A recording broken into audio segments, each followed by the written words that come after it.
Guys मग सकाळी 3 वाजता उठलेलो, मग मस्त आंघोळ करून घेतलं. पण चला मग व्हिडिओ चालू करा म्हटलं. गेलो तो नैवेद्य धरायला, नैवेद्य धरून नादा पहा.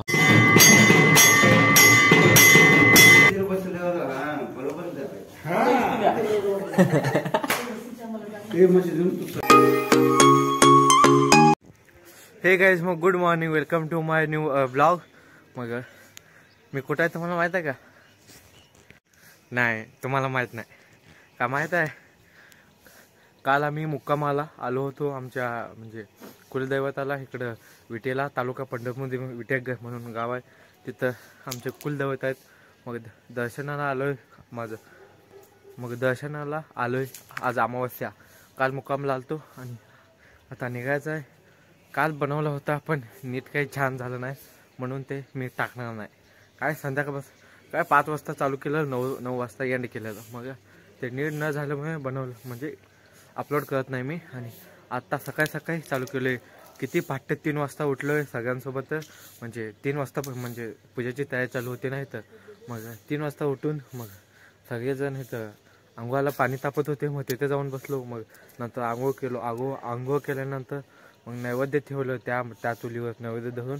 मग नैवेद्य म्हणजे प्रसाद नैवेद्य दाखवलो देवाला. मग प्रसाद घेऊन आता इथं माळावर आलो आहे तुम्हाला इथलं वातावरण दाखवण्यासाठी. इतका छान आहे ना सकाळी काय सांगू मित्रांनो. थांबा, हे बघा धुके पूर्ण वर आहे. मी इकडे आहे तो देवस्थान, पण देवस्थानचा टूर तुम्हाला देतो आता. आधी तुम्हाला नैसर्गिक वातावरण दाखवतो. सकाळी सगळीकडे लई थंडी होती बाबा, लई थंडी होती मित्रांनो. एवढी काय सांगू तुम्हाला. हे बघा बापरे, इथं फोकस लाईट लावले त्यात येतं दिसतं का तुम्हाला? त्या म्हणजे तिथं सीड्या आहे त्या, आणि खाली भीमा नदी आहे, त्यामुळं एवढं धुके आहे बघा. आत्ता नव्हती, आत्ता दिसायला लागले ती. आणि इकडं सूर्य अजून एक तासात उगवेल. हा आलो. आणि वरनं तुम्हाला देवस्थान दाखवतो. असा हा परिसर आहे 3 बाजूला, आणि मध्ये देवस्थान आहे. हा आलो. मग चला निघूया आता.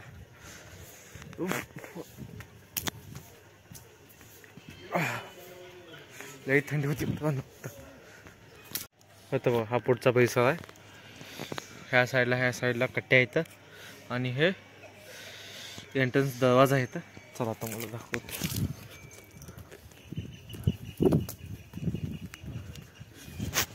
बघा काहीच मस्त नैसर्गिक वातावरण. किती आहे धुके का वायू धुके काय माहीत, पण खतरनाक पडले मित्रांनो. एक 10 मिनिटात पुढचं काय पण दिसत नाही पण. आणि इथं सीड्या आहेत, इथं जाऊन असं वर चढायला सीड्या आहेत इथं.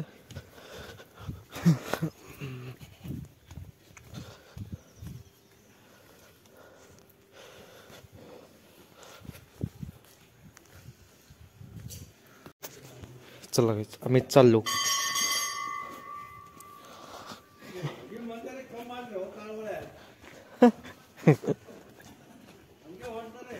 इथं बघ, इथं पण अमोक्ष देवस्थान आहे. आमच्या गावचे ग्रामदेवत आहे ना तिथलं.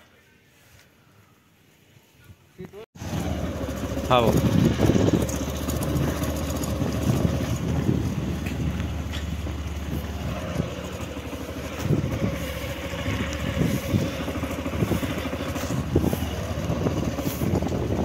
हे नांदी त्याला भात आणत होतं ते.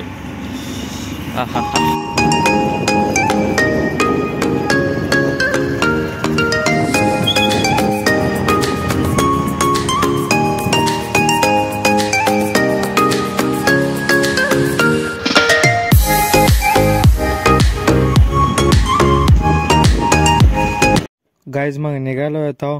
मग आपल्या गावाला अराउंड आपण 7:30 वाजता पोहोचेल, 7:31 सकाळी. आणि इथून 20 किलोमीटर.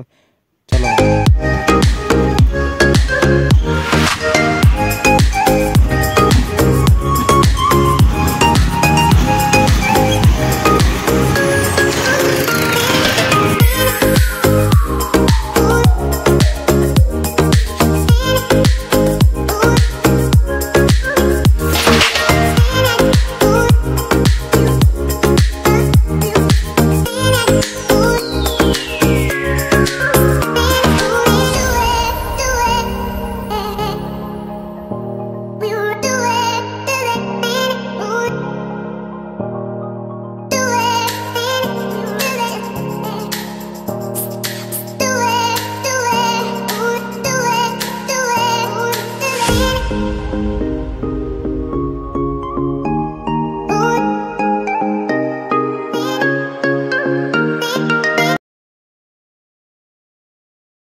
हे गाईस मग घरी आलोय. घरी यायला 7:30 वाजल्या बाबा. मग इतकं थंडी होती येताना, असं हात असं आकडलं होतं बघा. आता पण असं होईना, लई त्रास व्हायला. असं पूर्ण शरीर असं गाडीवर कसं बसतं ना माणूस, असं जाम असं बसलं होतं. मग घरी आलोय आणि ऊन खात असं फिरतोय बांधावर. काय करायचं मग. मस्तपैकी तिथं प्रसाद बनवलेला, मग प्रसाद घेऊन आलोय. मग तिथेच विटेवर आहे. काल गेलो होतो मुक्कामला आणि आज सकाळी निघून आलो. मग हे बघा गाईस, हे शेत आपल्याला रोटा मारायचा आहे. कारण काल अमावस्या आली, आज जाते. मग 2 दिवस अमावस्या आहे म्हणजे मग ते ट्रॅक्टर मालक लक्ष्मीला त्या दिवशी कामाला, अमावस्याच्या दिवशीला कामाला लावत नाहीत ना, म्हणून धंदा करत नाहीत त्या दिवशी. मग त्यामुळे हे थांबलंय. मग उद्या येते ते म्हटले ते रोटा मारायला. मग रोटा मारून घेऊ आणि त्यानंतर पद्धतशीरपणे सळ्या सोडून घेऊ त्यांच्याकडूनच. कारण ऊस लावायचा आपल्याला. एकदा ऊस लावला की 3 वर्ष काय विषय नाही. फक्त त्याला खत पाणी एवढंच द्यायचं आहे. कसं जमीन म्हणजे सगळं वाळले ना, त्यामुळं ते बडराम मारल्यामुळं हे ढेकळे पण फुटले ती. बघा.